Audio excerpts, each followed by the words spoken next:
자, 대인배상과 산재보험의 관계에 대해서 설명하겠습니다. 자, 그 다음 거를 먼저 보시죠. 유형을 3개로 나눴어요. 그래서 보겠습니다. 자, 그림으로 그린다면 사용자가 피보험자가 되는 거죠. 자, 기명 피보험자가 되는 거고요. 이자의 근로자가 업무 중에 사고를 당했는데 누구에 다니까 이자의 기명 피보험자의 자동차에 다친 거죠. 그러면 이 사람은 자보도 청구할 수 있고 산재도 청구할 수 있는 거죠. 산재보험법에서 사용자가 근로자에게 보상을 했을 때는 사용자 대위권에 의해서 사용자가 산재 청구할 수 있어요.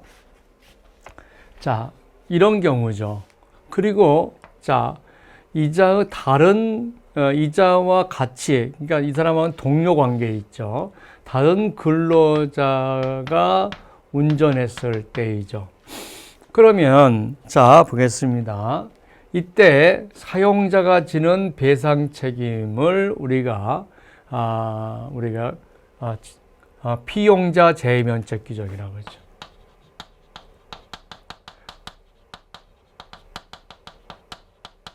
동료가 지는 배상 책임을 동료 재해 면책이다라고 해서 면책을 하죠. 자, 따라서 이 면책이라고 하는 것은 뭐냐? 대인배상 2만 면책이니까, 자, 제1유형은 누구의 피용자이다? 기명피보험자의 피용자이다는 거죠. 그래서 기명피보험자의 피용인. 자, 그러면은 다시 그림을 그려보면 이 유형은 기피의 피용이라는 거죠. 자, 기명피보험자가 손배 의무자이죠. 자, 이럴 때는 어떻게 할까 하는 거죠.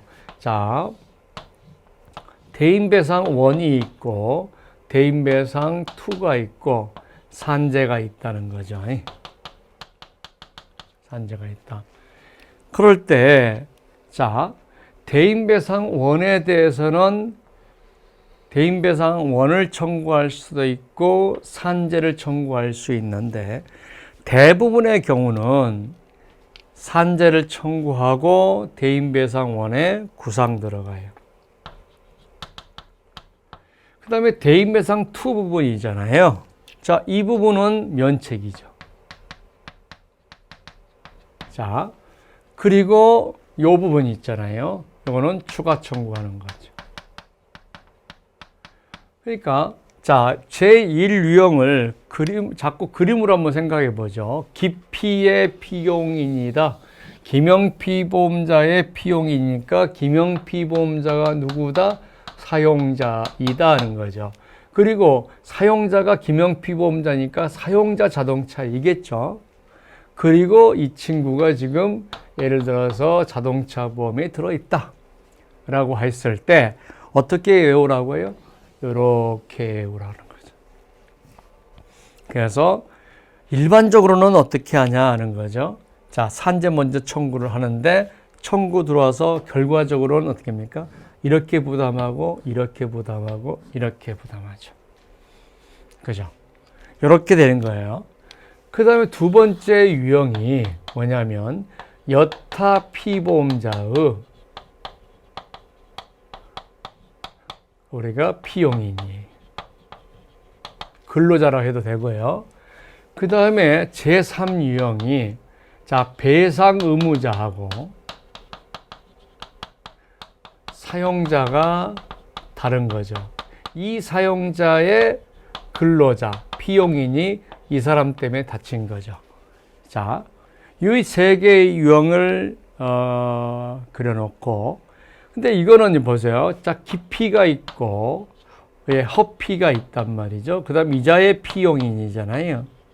그러면 이제 이자가 지는, 허피가 지는 배상책임보험에서 보험회사에서 산재 면책을 시키지만 이자가 지는 김영피보험자가 지는 배상책임은 김영피보험자와 피용인 간에 뭐가 없다는 거죠?